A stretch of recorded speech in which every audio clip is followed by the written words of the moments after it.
All right, good day. Now we are going to discuss about behavioral foundations for pricing management.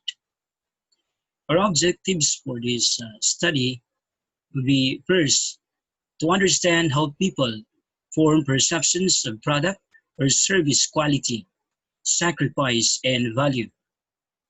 Second, we are going to consider a conceptual model or the relationship between price, perceived quality, and perceived value. Low prices will beget contempt, neglect, and disuse, and there is the end to trade. That's from a letter from Josiah Wedgwood to Thomas Bentley on April 14, 1773. What is perception? We tend to place new experiences into existing classifications of familiar experiences. When confronted with a new price, buyers ask themselves if the difference between the new and old price is significant. Buyers use information cues to judge whether the price differences are significant. A cue is any informational stimulus about or relating to the product, service, or purchase context. Buyers' perceptions of value represent a mental trade-off between the quality or the benefits they perceived in the product relative to the sacrifice they perceive by paying the price. Or, it is said this way, perceived value equals perceived benefits, or that's what they are going to gain, divided by the perceived sacrifice, or what they are willing to give. Where perceived benefits are a function of perceived quality, perceived quality is positively related to price, and perceived sacrifice is positively related to price. Relationship of price, perceived value, and willingness to buy. We have at the very start the actual price, where it is based from the perceived quality and perceived monetary sacrifice, and it gives us the perceived value and thereby the willingness to buy by the customer. Multidimensional role of price and buyer's perceptions. Psychological price phenomena are the irrational effects of price and behavior. Customary prices, all price alternatives are excluded except for a single price. Price lines controls the price of an entire inventory of a particular item. Odd prices refers to a price ending in an odd number or to a price just under a round number. Cognitive effects. Buyers may have more difficulty remembering odd prices than even prices. The ability of people to remember a series of numbers declines as the number of digits increases. It is possible that odd prices are not encoded completely, more difficult to process cognitively. Cognitive effects. Because odd prices are more difficult to process, buyers are likely to encode an approximation of the price. So, for example, $23.99 to $20, or $27.99 to $30, implies that buyers may use cognitive reference prices that correspond to numerical frequencies. Perceptual effects. Odd prices may communicate a low price image. Odd prices may communicate a low quality image. Thus, using the tactic of odd prices to strategically convey a low price image may lead to low quality image, such as $XXX.99 ending versus $XXX.95 ending. Sales and profit effects. Demand may abruptly change at the specific price points, the price thresholds. Demand greater at $XXX.99 than at $YY.00 and at XX.95. This effect may be stronger at relatively low prices, while at higher prices, demand may be greater at $XXX.95 than at $XXX.99.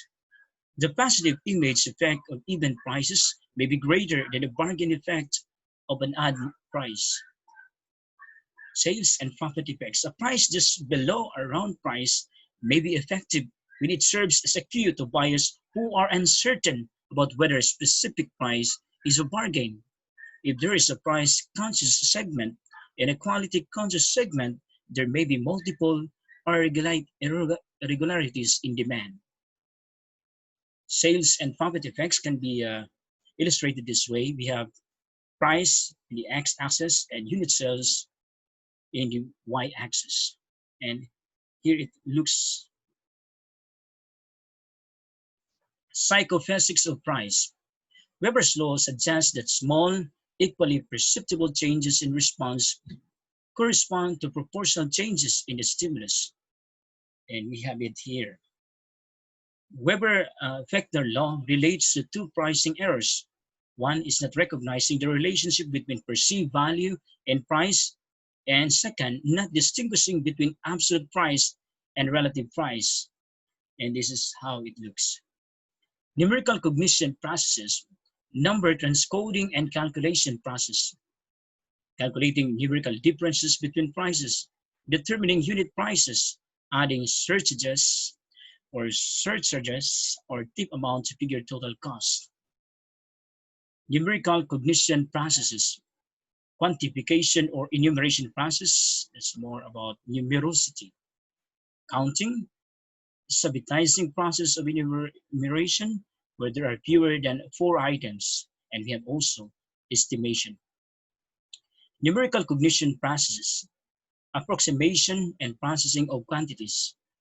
Tasks such as measurement, comparison of prices, or approximate calculations solicit an approximate mode in which we access and manipulate a mental model of approximate quantities similar to a mental number line. That's from Lehane, 1992. Approximation processes. Arabic numerals are first converted into an internal magnitude representation. This encoding is automatic, fast, and independent of the particular number. These subjective numerical magnitudes appear to follow Weber's law and Fechner's adaptation.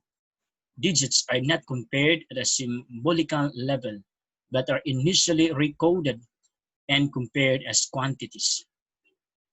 Automatic and intentional processing of price information. Price information that is presented in Arabic symbols is perceived initially in perceptual or nominal form. For meaning to occur, this data must be transcoded into semantic or magnitude representation. That is, the price information must be conceptually processed. Comparative numerical judgment. Distance effect. Time to compare numbers is an inverse function of their numerical distance. So for example, 8 versus 6 and 8 versus 2. Magnitude effect. For equal numerical distance, it is easier to discriminate small numbers such as 1 versus 2 and 8 versus 9. The special status of numeral 5, 1 to 4, that's small, 6 to 9, that's large. Semantic congruency effect. When judging the larger number in a pair, response times are shorter when both numbers are large than when both are small. The opposite is true when subjects have to decide which number is smaller. Size congruency effect. Response time is shorter when the larger numeral it is displayed in larger font size. Response time is shorter when the smaller numeral is displayed in smaller font size. Comparison to an internal standard. Two-digit numbers are not lexicographically processed, first by decades and then by units, but rather holistically. The whole magnitudes the two numbers represent are compared. For lower standards, for example, 35 or 45, response times for larger are slower than for smaller. The odd effect. Even digits are processed faster and or more accurately than odd digits. People can judge smaller versus larger faster than odd versus even. In odd-even judgments, the powers of 2 Says 2, 4, 8 were judged of faster than 0 and 6. For odd numbers, 3, 5, 7 were judged of faster than 1 and 9. Remembering numbers. We're not instructed to recall 4-digit numbers digit by digit, remembered according to magnitude encodings. Thus, thousands recalled best than hundreds, tens, and ones. When instructed to recall 4-digit numbers digitally, remembered interior numbers less well than end numbers. Proportions of digits recalled by serial position. Here it looks like in this graph. The x-axis is the serial position, while the y-axis stands for the proportion correct. Remembering numbers. When remembering multiple digit numbers, people tend to use a memory representation that incorporates the value or magnitude of the numbers. And this tendency seems to occur when people are required to remember numbers used as arbitrary labels, such as nominally. Implications for pricing management. Processing of some prices may be more automatic or easier than other prices. Prices that end in even numbers.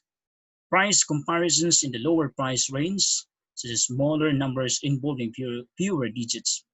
Identifying whether a specific price is higher than a reference price will be easier when the price is actually higher than the reference price.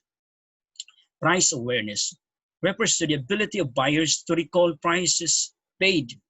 Price awareness has been assumed to be negatively associated with income and other income-related factors like social status, household size, and marital status.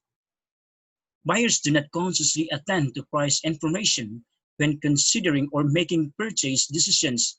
However, buyers may encode price information into memory in different representational forms, such as comparisons and evaluative judgments. Remembering versus knowing. Remembering requires the conscious recollection of having encountered a piece of information.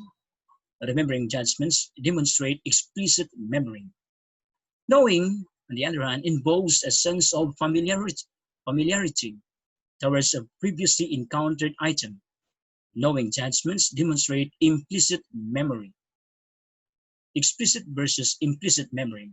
Explicit memory is characterized by conscious recollection of the exposure event, demonstrated by the respondent's ability to retrieve information within the context of that event. While implicit memory facilitates the processing of subsequently encountered information, demonstrated by enhanced performance with a task using cue that is either conceptually or perceptually related to the information that had been seen earlier. Consumers rely on non-conscious automatic processing in making purchase decisions, and these decisions are based on what they know rather than what they remember. Conscious versus non-conscious price information processing. When price information is being processed consciously, buyers pay attention to the price, make judgment regarding the value of the product relative to some other products that are either present in the external environment or retrieved from memory, and finally make a purchase decision. Actual price information, a magnitude representation of the price, and their evaluative judgment may be transferred from working memory into long-term memory, and they would be more likely to recall the price of the product at a later time. Also possible that the actual price information may not be transferred into long-term memory. When price information is being processed non-consciously, the buyer is more likely to demonstrate a lack of price awareness and not be able to recall the price of the product at a subsequent time. The processing of price information may be more appropriately assessed by using an implicit memory test, such as ranking of the different products in terms of the relative expensiveness. Commonly used measures of price awareness. Researchers have operationalized the concept of price awareness in 3 different ways. First, buyers' ability to recall the exact prices paid. Second, buyers' ability to recall the relative price rank of alternative items in their choice set. Third, buyers' ability to recognize the price paid for the item from a limited set of alternative prices.